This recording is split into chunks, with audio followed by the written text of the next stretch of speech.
ចឹងយើងចូលទៅបង្កើតនៅ email ទាំងអស់គ្នាទៅបងប្អូនគ្នាបាទតោះមកយើងចូលមក email របស់យើងមកបងប្អូនគ្នាបាទបន្ទាប់ពីបងប្អូនចូលមក email ហើយគឺបងប្អូនចូលទៅលើ tray 3នៅខាងនេះមកបងប្អូនចុច setting មកបងប្អូនគ្នាបាទហើយបងប្អូនចុចពី add account មកបាទនៅពេលបងប្អូនចូលមកកន្លែងនេះគឺបងប្អូនយកខាងលើគេគឺGoogle បាទចុចពីខាងលើមកដើម្បីយើងចូលបង្កើត email ទាំងអស់គ្នាគឺវីដេអូនេះគឺធ្វើមួយទេបងប្អូនគ្នាបាទបន្តមកទៀតបងប្អូនត្រូវចុចពាក្យថា create account នេះខាងក្រោមនេះមកបាទនេះយើងយកខាងលើអូខេអញ្ចឹងមកតបមកបងប្អូនទាំងគ្នាដាក់ឈ្មោះបងប្អូនទាំងគ្នាមក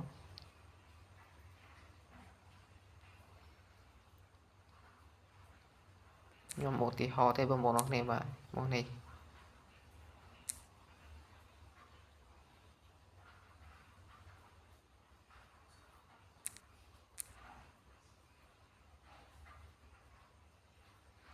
អូខេយើងចុចពាក្យថា next ពីឲ្យបងប្អូនគ្នាបាទអូខេអញ្ចឹងយើងរើសកន្លែងនេះគឺគេឲ្យយើងរើសថ្ងៃខែបងប្អូនគ្នាបាទកន្លែងហ្នឹងគឺយើងដាក់ស្មានក៏បានដែរបងប្អូនគ្នាបាទយើងដាក់ស្មានដែរបងប្អូនគ្នាបាទ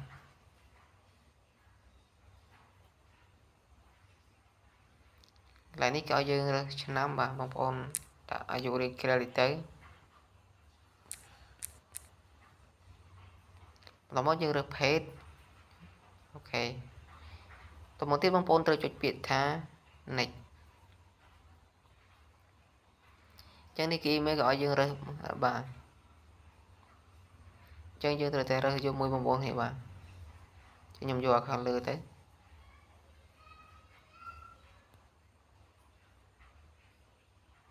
កន្លែងនេះគេឲ្យយើងបង្កើតនៅ password បងប្អូនគ្នាបាទ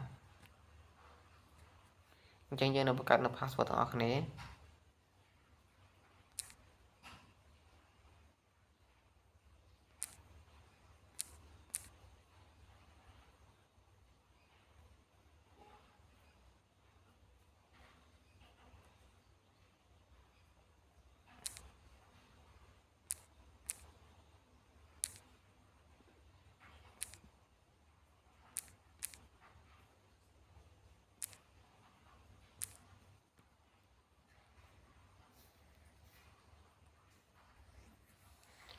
អូខេឥ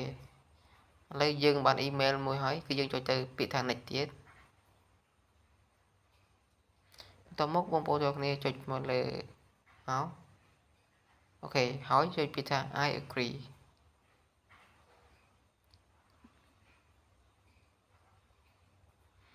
ងាយស្រួលទេបងប្អូនទាំងគ្នាបាទបងប្អូនធ្វើតាមខ្ញុំមួយទៅគឺ